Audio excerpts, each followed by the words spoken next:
د غزل نه مخکې زمونږه ډېر سینیر او پخوانی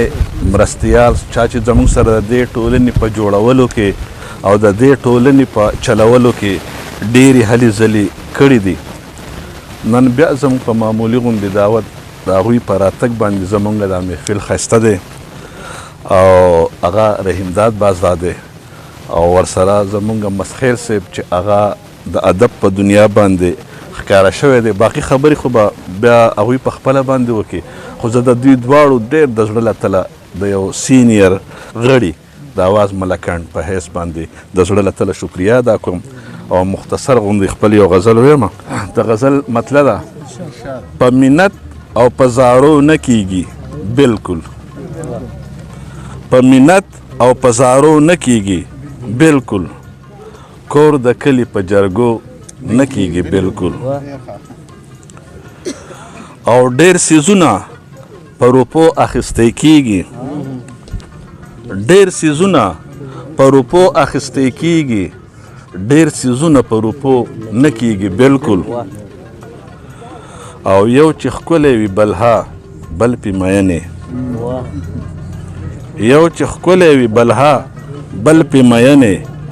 د هغه سره پښتو نه کیږي بلکل، او وخت مې داسې بې له تانه نه تېرېږي، وخت مې داسې بې له تانه نه تېرېږي، لکه خوب چې په ازغو نه کیږي بلکل، او د میرو بوټي خوشحاله په میرو وي، د میرو بوټي خوشحاله په میرو وي، د کور بوټي په میرو نه کیږي بلکل، او سر مې کېږده خپله غېږ کې ګنې مرمه، سر مې کېږده خپله غېږ کې ګنې مرمه، لکه ژوند چې بې اوبو نه کیږي بلکل، او که شپه ورځ ورته ځان مړ په نصیحت کې، که شپه ورځ ورته ځان مړ په نصیحت کې، ایس اثر په لیونو نه کیږي بلکل، او د غریب سړي احساس په زړه کې چرته، د غریب سړي احساس په زړه کې چرته،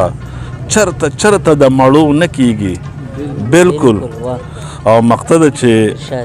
ګیله تل کیږي د خپلو نه ناموسه، ګیله تل کیږي د خپلو نه ناموسه، ګیله چرته د پردو نه کیږي بلکل.